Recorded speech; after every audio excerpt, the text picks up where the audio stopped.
Shalom, shalom. First and foremost, I want to give all praises, glory, and honor to Yahweh, Bahasham, Yahweh Shai, Bahasham, Rahak, Wadash. Double honors to the apostles and elders of Great Millstone. Salutations, much love and respect to you, Akim, out there pushing this word out in truth and sincerity. Now, this lesson is going to be dealing with diet, and how it's important for brothers to, learn about the herbs and about healthy foods, because it's detrimental, man. It's detrimental, and it makes all the difference in the world. You see, and the scriptures speak about that. So I want to go into that, dealing with these healthy foods and how the scriptures speak about having a good diet and taking care of your diet. And I'm going to start with Ecclesiastes 38 in verse 1. It says, "Honor a physician with the honor due unto him, for the uses which ye may have of him. For the Lord hath created him. For of the Most High cometh healing, and he shall receive honor of the king. The skill of the physician shall lift up his head, and in the sight of great men he shall be in admiration." Why? Because he understands the herbs. He understands how to heal people using the earth, which that gift came from the Lord. Okay, and us brothers, we should know certain things about the earth. Okay, when I feel sick or I have a particular symptom, no matter what it be, even if it comes with teeth, any type of toothache, or say a cavity pops up, you can use clove oil. That's very, very good, man. Okay, or even the powder. If the clove oil is too strong for you, you can use the powder, that you get at the grocery store, and put it in some water, and just mix it up, man. You have to learn these things. When you have symptoms, that's what Google is for. What do you think Google was invented for? So you can look things up. So you look things up. You extrapolate. You do your own research, your own due diligence, and then you go ahead and you use what Yahweh Shai has created. Okay. It said, "The Lord hath created medicines out of the earth, and he that is wise will not abhor them." So how is the Lord typically going to heal people? Through the medicines that he has placed in the earth. But you have to understand it all comes from Yahweh Shai. So before you take these different things, which I don't want to say that word too much anyway, that M word, okay, the MEDI, because Esau, I don't know if he's still tripping over the C19, but the Lord has created these things for the benefit of man. Okay. It says, "Was not the water made sweet with wood?" Okay, going back into when we came out of Egypt in the wilderness, there was a particular wood that they put in the water to turn the bitter waters or the polluted waters into water that was able to drink. See, that's knowledge. Okay, that's wisdom right there. It says that the virtue thereof might be known, and he hath given men skill that he might be honored in his marvelous works. With such doth he heal men, and taketh away their pain. Okay, so it's very important to learn these different herbs. If you're just putting junk food into your body 24/7, it's fast food, Which, yeah, brothers from time to time, brothers slip and brothers eat certain things, but there's no excuse for brothers to be going to no damn McDonald's. Okay, I haven't been in McDonald's since I knew about the truth. I haven't been in McDonald's for over a decade, man. Okay, I have not been in no damn McDonald's, man. I haven't been in no Burger King, man. You see what I'm saying? Those are the worst. Wendy's, things like that. Any of those universal fast food joints, those are the worst. You know this, so why would you go there? Okay? And plus you have local ones that could most likely make a better burger anyway. You see? So brothers got to fight those demons, No reason for them to be eating that crap. No reason for you to be drinking no damn soda, no Coca-Cola, man. That's chemicals. You could clean a car engine with Coca-Cola, man. That's pure. They say that if they didn't put a particular chemical in there, that you would throw up because there's so much sugar. And sugar is the main problems that people have in their diet right now anyway. This processed sugar. So brothers you have to be wise when you're consuming these foods, man. This is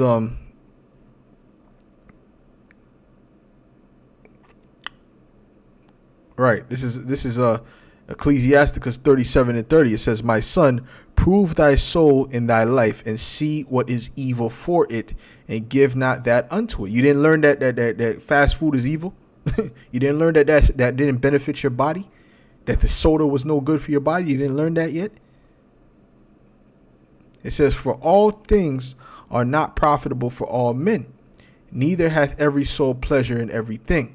Okay, and yeah, there's particular things that might be good for one brother and not good for another, but we know that fast food and that soda and certain things are not good, period. Okay, be not unsatiable in any dainty thing, nor too greedy upon meats. Now let's look up the word dainty.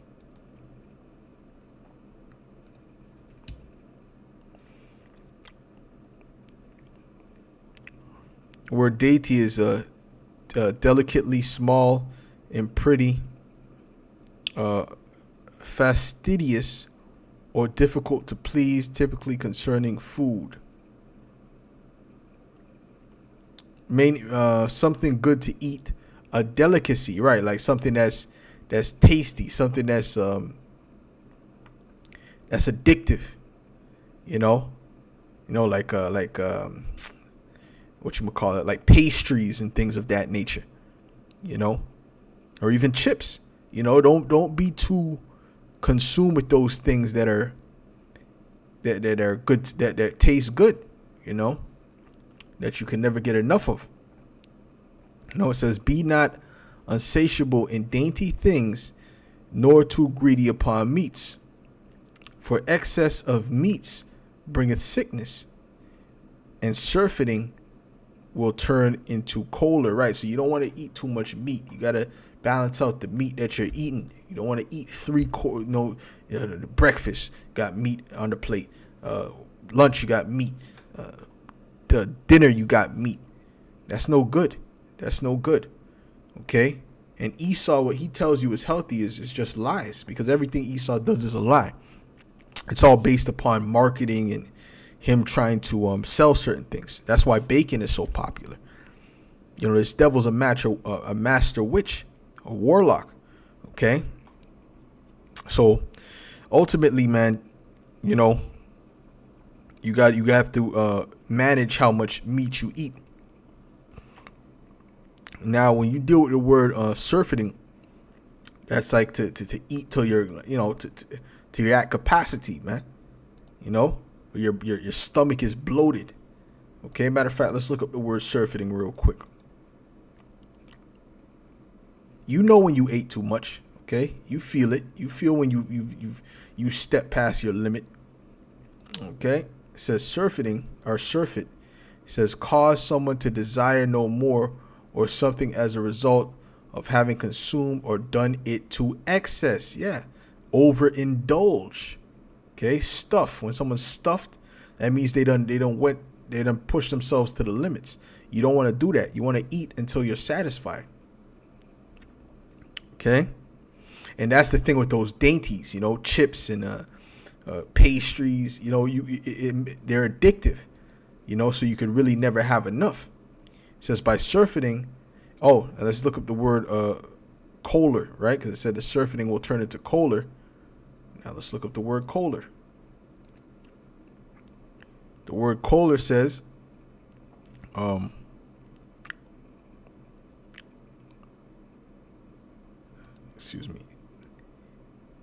anger, irascibility. Okay, you go into the etymology. It says anger. Literally, the foods that you eat affect your mood. Okay? It affects your mood, the type of foods that you eat, man. Anger. See, it literally affects your mood, and it gives you mood swings. When you have a good diet, you feel better. You're cheerful. Okay? It says, by surfeiting have many perished, but he that taketh heed prolongeth his life. So you want to take heed to these things early. Don't be like the people of this world who just overindulge. Well, that's the spirit of let me get rid of this. That's the spirit of those wicked men in Wisdom of Solomon, the 2nd chapter, right? Their whole thing was basically you only live once. That was their mindset. So we're just going to live it up to the fullest, no matter what the consequence.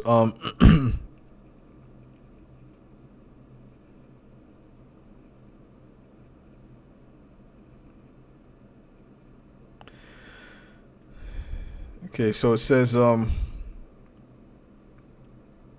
this is Wisdom of Solomon 2 in verse 5. It says, for our time is a very shadow that passeth away, and after our end there is no returning, for it is fast sealed, so that no man cometh again. Come on, therefore, let us enjoy the good things that are present, and let us speedily use the creatures like as in youth.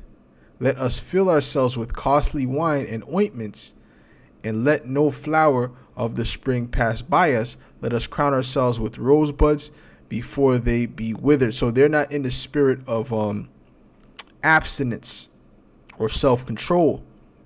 See, us brothers, we have to be in the spirit of self-control. And that's why it's good for brothers to make these videos, because these videos ignite brothers. Like the video the Elder Bishop Ayathun did, that ignited me to get back in the gym. Okay? Which I should have been there, but but that's why the scriptures say iron sharpeneth iron. And what the Spirit got on me to do is I made a chat with the brothers in my camp to that deals with health in the gym, and we post things of encouraging all the brothers to get into the gym. Okay, which I encourage those brothers, and those brothers encourage me, and that's how the iron sharpeneth iron. That's a great thing, man. Okay. It says, let none of us go without his part of our voluptuousness. Let us leave tokens of our joyfulness in every place, for this is our portion, and our lot is this. So, their mindset is just live it up. Just live it up, live it up, live it up. So, and that was in the mindset of our ancient forefathers, okay? So I want to read a little bit of these articles. I don't want to go too deep into reading all these articles, but it says Nutritional Psychiatry, your brain on food. Okay, it says, think about it. Your brain is always on. It takes care of your thoughts and movements, your breathing and heartbeat, your senses. It works hard 24/7, even while you're asleep. This means the brain requires a constant supply of fuel. That fuel comes from the foods you eat, and what's in that fuel makes all the difference. Put simply, what you eat directly affects the structure and function of your brain, and ultimately your mood. You remember how we read about the choler, which is anger? Yeah, it affects your mood. If you're all depressed, well, guess what? A lot of that has to do with your diet. Once you change up your diet, you start eating good consistently, guess what? That depression is going to melt away. It says like an expensive car, your brain functions best when it gets only premium fuel. Eating high quality foods that contain lots of vitamins, minerals, and antioxidants nourishes the brain and protects it from oxidative stress, the waste, free radicals produced when the body uses oxygen, which can damage cells. Unfortunately, just like an expensive car, your brain can be damaged if you ingest anything other than premium fuel. There's nothing worse than fast food. Okay, cheeseburgers and hot dogs. Okay, French fries. All right, like I said, brothers may slip from time to time, but you need to be mindful of that and always jump back on track. It says, if substances from low premium fuel, such as what you get from processed or refined foods, get to the brain, it has little ability to get rid of them. Diets high in refined sugars. Oh, there we go. Those dainties, okay, for example, are harmful to the brain. In addition to worsen, see, this devil knows this. Esau Edom knows this, okay, but he's the devil, so he wants you to be damaged. It says, in addition to worsening your body's regulation of insulin, they also promote inflammation and oxidative stress. Multiple studies have found a correlation between diet high in refined sugars and impaired brain function, and even a worsening of symptoms of mood disorders such as depression. There we go. That's everything that I was saying before through the spirit. It says how the foods affect your mental health. It says serotonin is a neurotransmitter that helps regulate sleep and appetite, mediate moods, and inhibit pain. Since about 95% of your serotonin is produced in your gastrointestinal, excuse me, would be a better way to pronounce it, the gastrointestinal tract, and your gastrointestinal tract is lined with 100 million nerve cells or neurons. It makes sense that the inner workings of your digestive system don't just help you digest food, but also guide your emotions. What's more, the function of these neurons and the production of neurotransmitters like serotonin is highly influenced by the billions of good bacteria that make up your intestinal microbiome. Okay, so hey, the good foods that you put into your body is very important, even when it comes to your brain, your mood. Okay, your recovery, your healing, all of these things, man. So you're seeing the importance of that. And like I said, our forefathers didn't have the mindset of the people today, you know. And let's get Daniel's 1 and 12. It says, this is when Daniel wanted to change his diet from the king's meat, which was fried foods and things of that nature, because he didn't want to be defiled with it, to pulse, which is the greenery, vegetables, things that grow from the earth. Now, it said, then said Daniel, this is verse 11, I'm just going to skip to the point. Then said Daniel to Melzar, whom the prince of the eunuchs had set over Daniel, Hananiah, Mishael, and Azariah, prove thy servants, I beseech thee, 10 days, and let them give us pulse to eat and water to drink. Then let our countenance be looked upon before thee, and the countenance of the children that eat of the portion of the king's meat. And as thou seest, deal with thy servants. Hold on, let me get some water.